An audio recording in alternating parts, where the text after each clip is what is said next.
Greetings to you all, fellow travelers. This is Krotnip, welcoming you all back to the logbook of a simple Lindworm traveler. In this very exciting episode, we get to take a look at the first cavalry unit that has been released for the Northern Tribes faction. Let's go ahead and send out our Warg riders. So as per usual, let's start off with some backstory. Who are the Warg riders? The Wargs of Lindworm are described in the source material as powerful and large beasts that inhabit at least the Boreal lands, and it's described both in the backstory as well as the imagery that we see that these beasts are in fact partially spectral in their nature. And this is something that actually shows in the rules for this unit on the tabletop also. The studio painted wargs seem to be very much bringing focus to this aspect of these creatures, but I personally have chosen to paint mine in a more mundane way, so to each their own, I suppose. In the backstory, the Varangs of the north abhor and avoid the Wargs when possible, believing them to be emissaries of death and disaster, but the Orcs not only do not have such a disdain for these beasts, but rather they hold an elevated position in the mythology of the Orcs. The Orcs, as you know by now probably, believe that when a living thing dies, their spirit returns to the world spirit from which it will be then potentially reborn over and over again.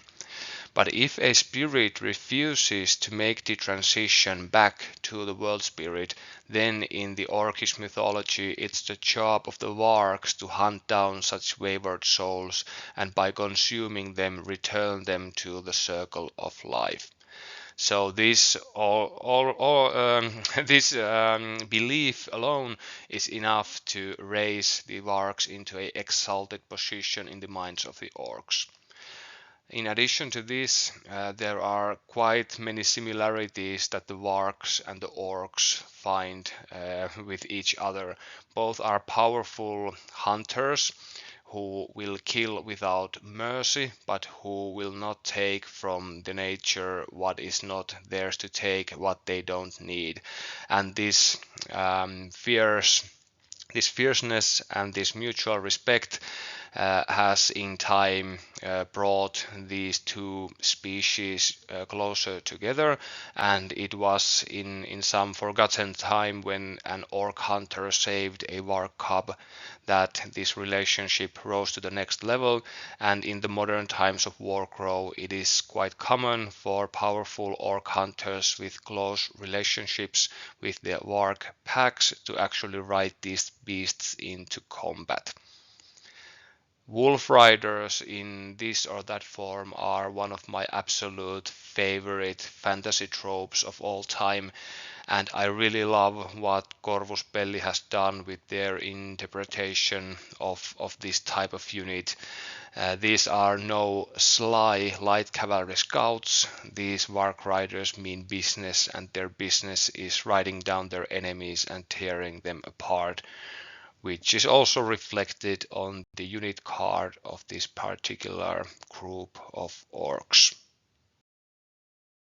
Before we move on to talk about the profile card itself, however, I feel that we do need to take a quick pit stop and discuss cavalry as a whole.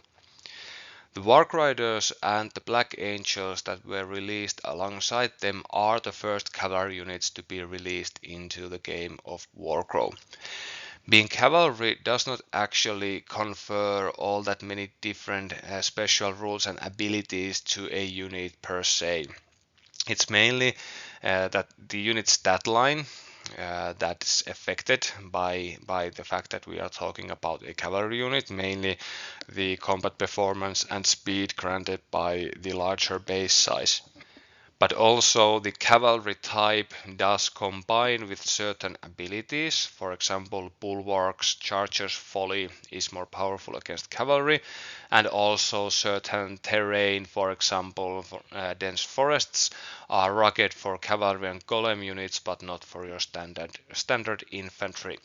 So the classification as cavalry per se isn't all that impactful most of the time. But there is one situation or one facet of the game rather where this distinction becomes extremely important, and that concerns unit attachments.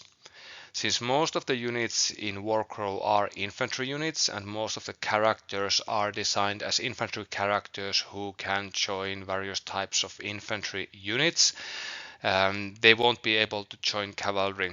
And as per the words of Hupu, who talked about the place of cavalry in Warcrow in one of the question and answer sessions, cavalry is supposed to be a complementary element in Warcrow and not the main deal.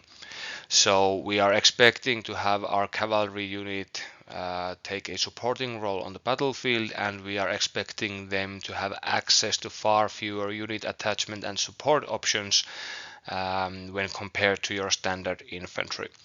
So we really can't, going forward, make the comparison between the Warg Riders and many of the Northern Tribes infantry units as if we were comparing like to like. We are very much talking about apples and oranges over here, and I will try to come back to that whenever that feels relevant.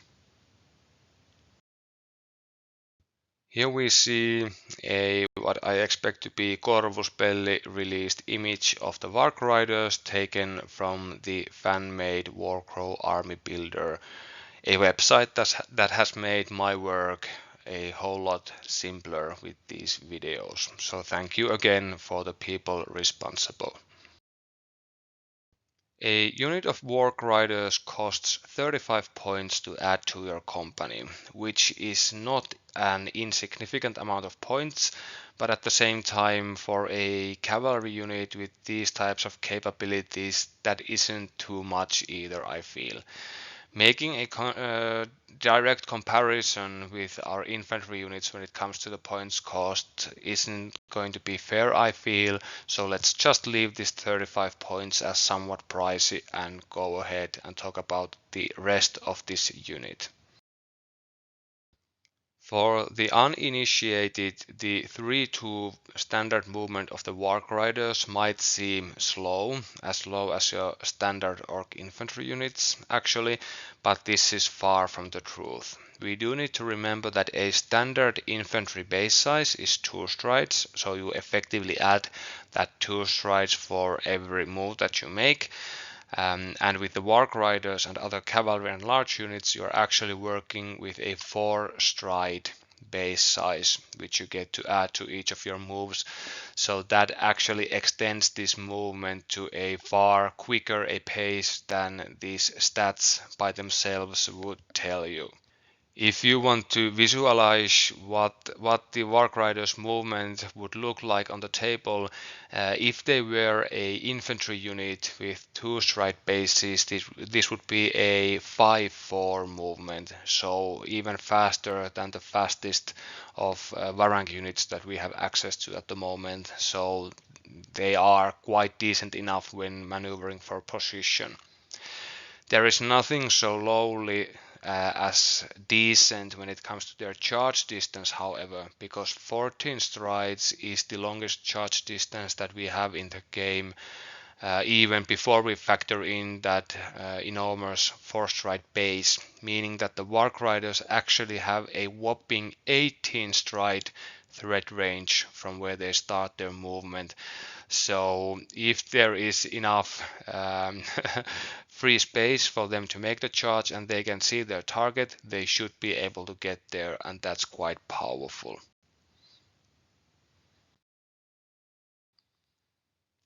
Each Warg Rider has whopping 4 wounds, but the unit is only made up of 2 models. So actually this all translates into a 8 wound unit, which is what we see from most of our infantry units also. Then again, the fact that more wounds are packed to a single model means that the unit can take more wounds before you remove any models from it, and it also means that, for example, the tattooist's herbs and ointments ability that allows you to heal units can be more powerful on units like Warg Riders, since you can heal more wounds from a wounded rider, as many as 3 in fact, while most infantry units are capped at 1. If and when one is to look for what are the types of characteristics that would be holding back the Warg Riders on the tabletop, look no further than their low willpower and morale scores. At a single orange dice of willpower, the Warg Riders are going to be quite susceptible to various morale shocks and willpower targeting abilities, and with their low morale score of 1, they can't endure more than a single point of stress before stress becomes an issue. This is going to be relevant for how many activations that you can get out of your Warg Riders, and at what point you have to start testing for that willpower due to excess stress to see whether the unit breaks. Under normal circumstances, if we were talking about a Northern Tribes infantry unit, these stats wouldn't be a problem. We would have access to a plethora of excellent and at times cheap character attachments that we could bring in to strengthen the willpower of the unit, grant it additional morale, and even potentially provide it with things like the fearless keyword. But we have no cheap and easy access for any of those things. Yes, the Warg Riders have a couple of characters that can be attached to the unit to increase their willpower and morale, but these are pricey options that come with their own drawbacks that we can be talking more about when we talk about Escort the Executioner and the Mounted Wrathmane in future episodes. When the card for the Warg Riders was originally spoiled, I was really pleasantly surprised to see that this unit actually does have the availability score of 2. So even though Warcrow isn't going to be a cavalry focused game, the Northern Tribes are one of the factions that has access to more cavalry emphasis in their company construction, should they so choose.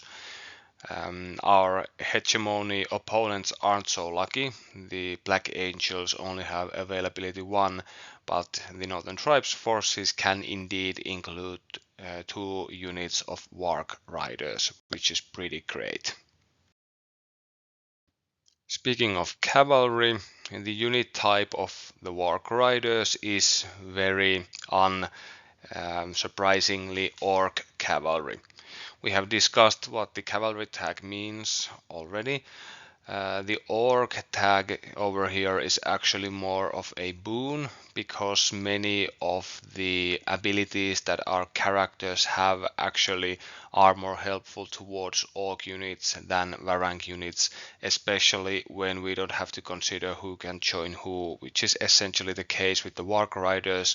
This is a unit that, at least as of right now, does not get any value out of War Alliance. You have your 2 options for characters that can join this unit, and that's pretty much it. A really big deal and an important game design decision that Koruspelli has implemented here is the fact that both of the cavalry units released so far have the preferred terrain rugged special rule. And why this is important is that rugged is the type of terrain that stops your units from charging. So if any part of your charge movement would put you into contact with rugged terrain, then your charge would be void. It would fail effectively, and as such, rugged terrain could potentially turn out to be a real killer for the cavalry units that need their long charge distances and their mobility to be relevant. But Warg Riders having access to terrain rugged, there isn't going to be essentially non-impassable terrain that's going to be standing in their way. Yes, loss blocking terrain can still prove problematic, but even those instances the Warg Riders can access their quick assault movement to get there where they were going, hopefully. Preferred terrain rugged not only means that you can charge through rugged terrain, but it also means that the Warg Riders are immune to the slowed state that such terrain would inflict upon this unit. And as already talked about, dense forests have the rugged cavalry golems tag.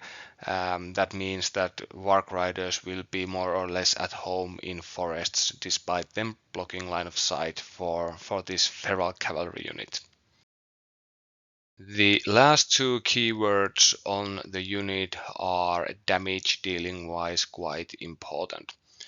Firstly, the Warg Riders, thanks to the background, have the Bloodlust special rule, which means that if the Warg Riders activate and they would be able to charge or assault an enemy unit, they must pass a willpower test at difficulty 1 if you want them not to engage with the enemy. And at only a single orange willpower, it's not all that easy to pass this test. You have a 37.5% chance of failing unless there is some outside help or damaging effects such as frightened involved. What the Bloodlust does give the Warg Riders, however, is charge attack rerolls on their assaults, and also they keep their rerolls in subsequent rounds of melee fighting as long as they stay engaged with the same enemy that they charged or assaulted previously. So this can help the Warg Riders maintain a consistent high damage output even on further rounds of combat if you can access these further attacks. Here again, the low morale value of the Warg Riders is going to be the thing holding you back. Raging simply means that a charging unit of Warg Riders will add an automatic success to their attack rolls. So in a way, Raging and Bloodlust, yes, they make the unit more fearsome when it gets to attack, but you can't effectively leverage both at the same time. If you are getting your rerolls on your assault thanks to Bloodlust, you are not getting your automatic hit from Raging, and if you are leveraging Bloodlust to gain access to your charge attack rerolls on subsequent rounds of melee combat, again Raging isn't going to be coming into a play. So there is this dysfunctionality between these two abilities, so you will usually be able to get value out of one or the other, but not both at the same time. A full unit of 2 Warg Riders or more, if you have a attached character, has the base conquest value of 1, and if the unit falls down to a single member, it will lose this point of conquest. Once again, if we were talking about a standard infantry unit, this would be fair enough, but when talking about a unit that can potentially sometimes fight on its own, the meager conquest value of 1 dropping down to 0 at half strength isn't all that great, and the Warg Riders don't have access to a 15-point wise main to simply fix this for them without making major concessions when it comes to the list building aspect of your game. The only special skill that the Warg Riders have access to is very to the point. It's called Wargs. This is a passive skill that depicts the ferocity of the Orc Hunter's mounts in a prolonged combat scenario. This passive skill simply grants the unit of Warg Riders 2 dice rerolls, so rerolls on 2 dice of their attack roll if they begin their activation engaged with an enemy unit. And this is compatible with the Bloodlust keyword. So let's say you have charged into or assaulted into an enemy unit, and then due to them not attacking you back, or maybe the round has just changed, you have access to yet another activation on the Warg Riders afterwards. If you maintained engaged status with your enemy, you now have access to 2 different sets of rerolls. You can choose to reroll all of your dice once, thanks to Bloodlust, and in addition to this, whether you choose to tap this wholesale reroll or not, you can pick and choose up to 2 dice to reroll from your melee attack. And this should mean that a unit of Warg Riders isn't so much a unit of shock cavalry that needs to break its enemy when entering combat or they're in trouble, but rather they are comfortably in the melee cavalry category. This is a unit that does not shy away from a prolonged melee combat.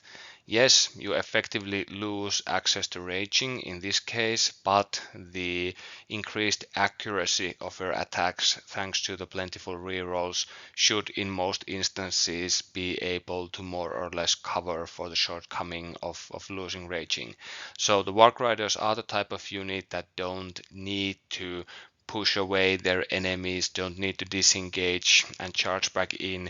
They can keep hounding a unit that they are engaged with as long as the enemy is not such an elite force that they can fight off the wargs all by themselves.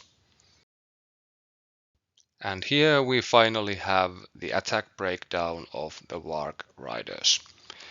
All that excellent mobility, all that accuracy is not going to be much good for us unless there are some solid dice to back those enablers up, and we most definitely see it here.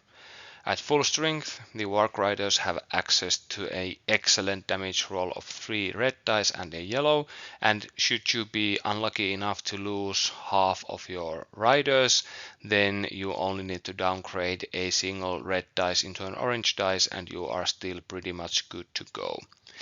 This excellent collection of dice will grant you average 4 and maximum of whopping 7 at full strength, and you only lose effectively a single point of damage from both the average and the maximum when one of the Warg Riders goes down.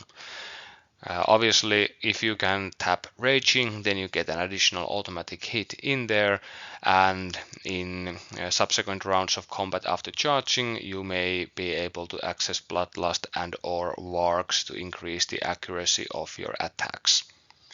The unit also has a natural switch ability, which is triggered by a single special when at full strength and with a double special when at half strength.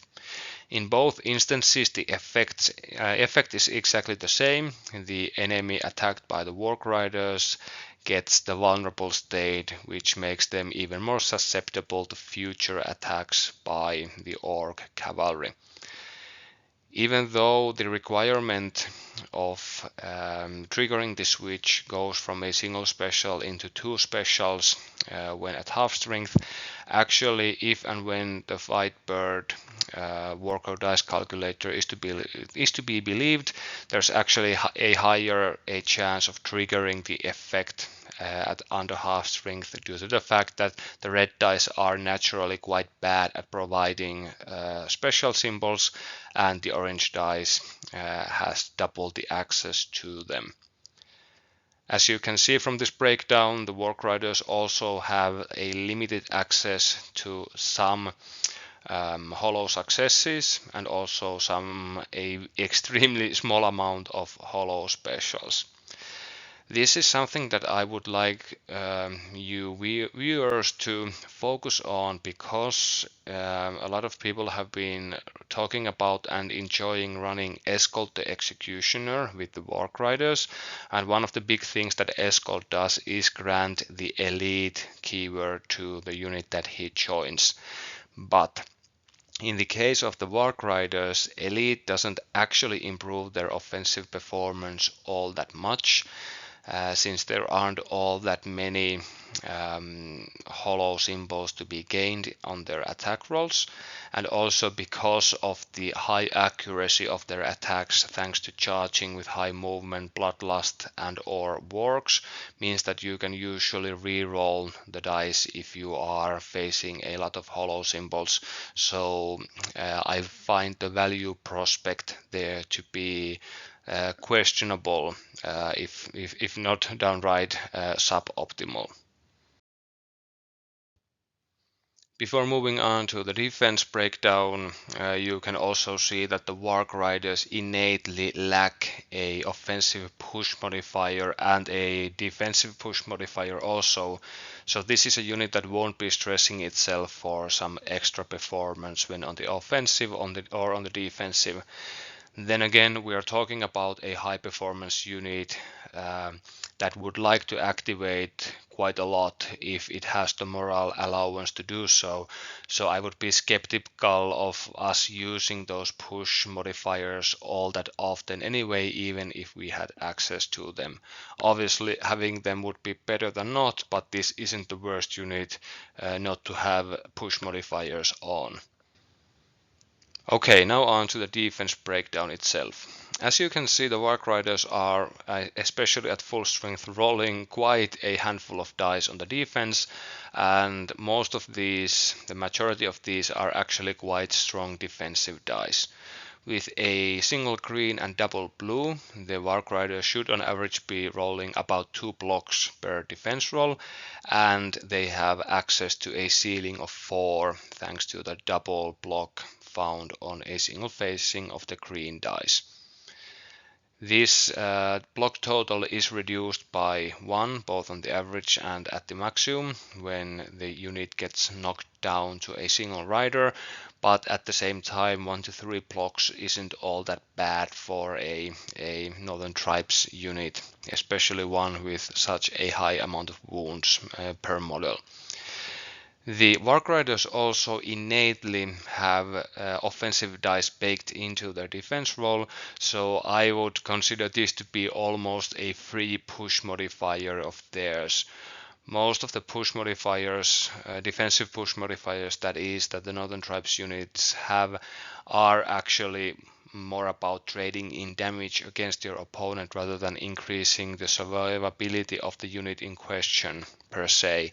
So I find this double orange at full strength and single orange on the weakened unit to be quite decent enough. Then again, the damage ceiling of even a double orange is quite low, and if the enemy unit has access to baked in block symbols or they are rolling any defensive dice as a part of their attack roll, you can't be counting on these dice to provide you any meaningful damage.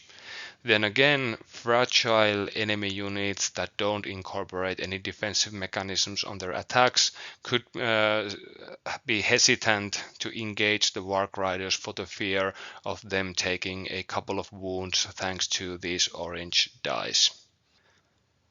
About half an hour ago, when we started this video together, I was talking about the spectral nature of the wargs of Warcrow, and I feel that this nature comes through in the defensive switch ability that a 2+ sized unit of Warg Riders has access to, and that is an interesting one.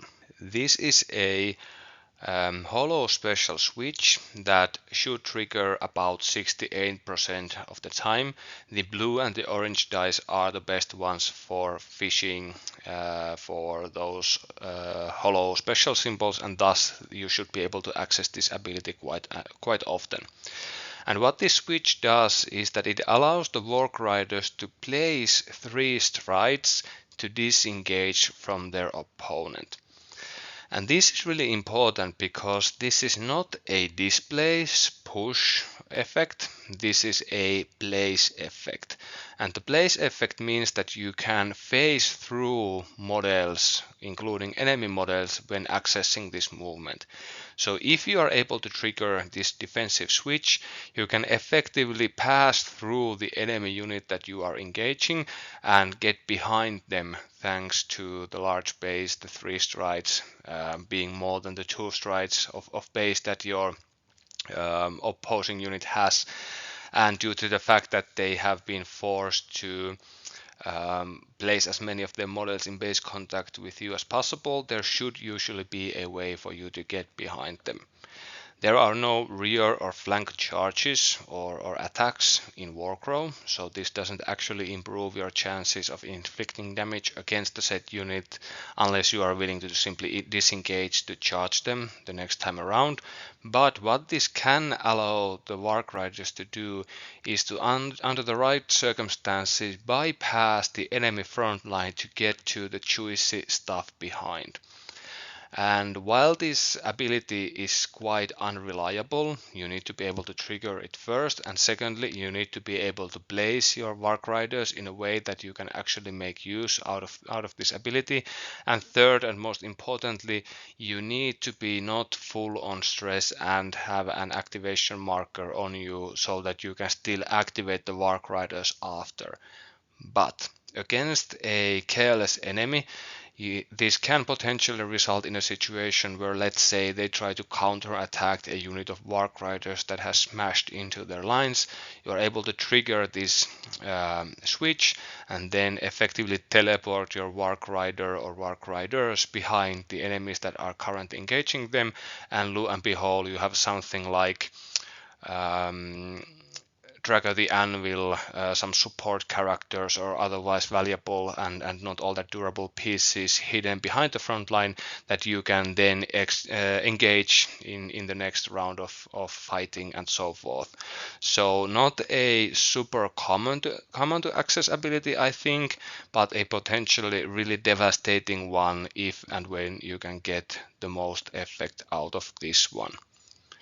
The Warg Riders also have good access to special symbols on the defensive thanks to their defense mix, and a low access to hollow block symbols. So those are the types of things that you need to consider when deciding whether or not to attach characters to the unit going forward.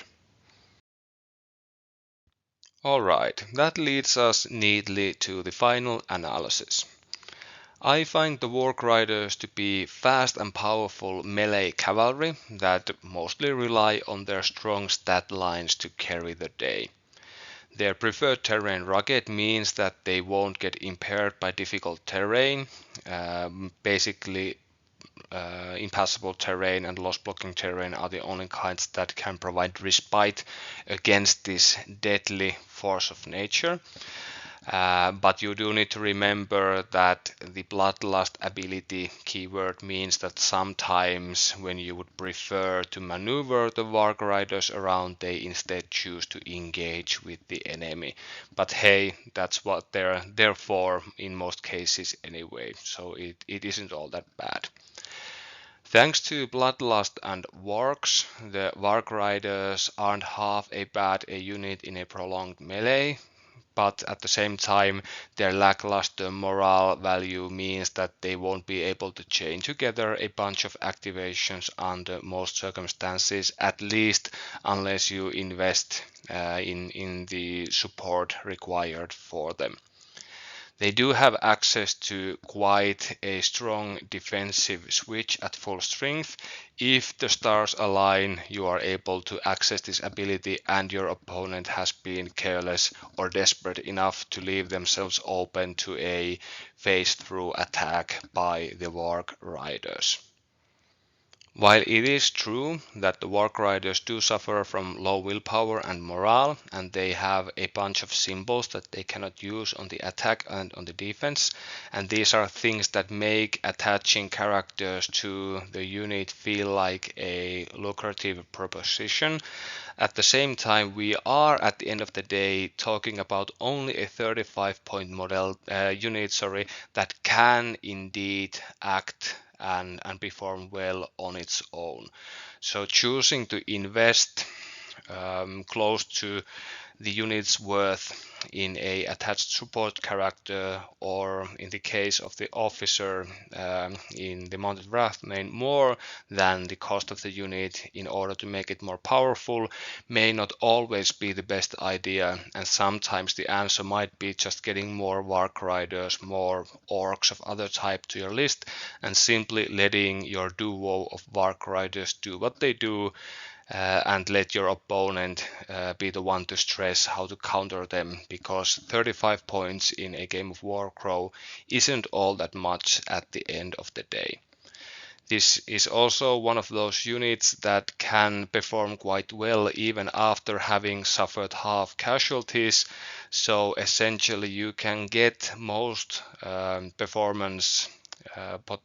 performance potential of this unit out of a single Warg Rider whose unit has already suffered 7 wounds, and that's a terrible situation for your opponent to be in. They have invested all those resources into inflicting damage against your Warg Riders. They have maybe even taken some damage from their orange dice in return, and still there is that one fast deadly rider going, and they can still prove a difficult thorn in the side of your opponent. So I'm very much excited to get myself a second box of these hunters and the Mounted Wrath main, and seeing how much damage I can do with these. Hopefully you are enjoying playing the Northern Tribes Cavalry as much as I am. Hope to see you again soon, fellow travelers.